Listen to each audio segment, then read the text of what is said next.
উপস্থিত আছোঁ হাউলি এখন ফিল্ডত যি ফিল্ডত চলি আছে DLED ফাৰ্ষ্ট ছেমিষ্টাৰ আৰু DLED থাৰ্ড ছেমিষ্টাৰ এখন friendly cricket match.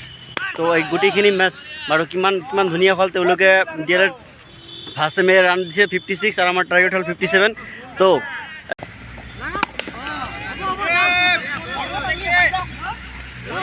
Four four four Mukul Mukul क्या बात है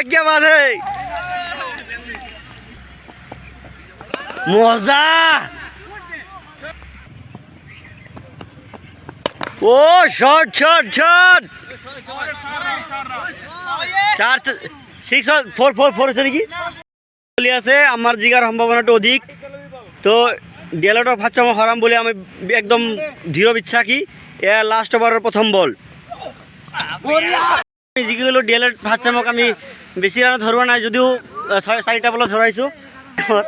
ফাৰ্ষ্ট ছেমক হৰুৱাইছোঁ, কিন্তু ইন ফিউচাৰত আমি আশাবাদী যে DLED ফাৰ্ষ্ট ছেমক আমি হৰুৱাই থাকিম। আমি বেছি ৰানত হৰা নাই, খুব এইটো কম্পিটিশ্যন খেলখন ভাল লাগিল খেলি কিনে, হয়নে নাই? হয় হয়।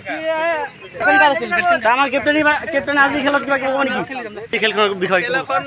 আমি মানে কি আৰু জিকিলোঁ আৰু কিবাকে। সিহঁতে ভাল খেলিছে, আমাৰ DLED ফাৰ্ষ্ট ছেমিষ্টাৰৰ প্ৰশিক্ষাৰ্থীসকলে বহুত ভালে খেলিছে, ধুনীয়া খেলিছে। গতিকে অলপ আমি বেছি ভাল খেলিলোঁ চাগে। Thank you. লাষ্টত আমাৰ ছেক্ৰেটাৰীৰ পৰা বিচাৰিছোঁ আমি। আজি আমি যথেষ্ট সুখী আমাৰ GS দাৰ মানে বলিং একশ্যনৰ পৰা। প্ৰথম বলটো মানে যিটো বল দিছে ইয়ৰ্কাৰ, মানে একদম বুমৰাৰ পৰা ইনস্পায়াৰ হৈ দি দিছে। গতিকে আনএক্সপেক্টেড আছিল এইটো আমাৰ পৰা, কাৰণ প্ৰেক্টিচ নাছিল যি। গতিকে কিন্তু খুবেই ভাল বলিং কৰিছে আৰু দাই দুইকত আমি এনেকুৱা পাৰফৰ্মেঞ্চ আৰু পাই থাকিম বুলি আমাৰ চিৰাজ আজি মুকুলৰ পৰা যি ধৰণে আশা কৰিছিলোঁ তাতকৈ মুকুলে বহুত বেছিকৈ ভালকৈ খেলিলে। এই মুকুলৰ অলপ ক'ব লাগে আৰু একো কয় যিমান ধুনীয়াকৈ খেলিলে যে। খেলিম, এইবাৰ ভালকৈ খেলিম, প্ৰেক্টিচ কৰিম আৰু জিকিম। Thank U.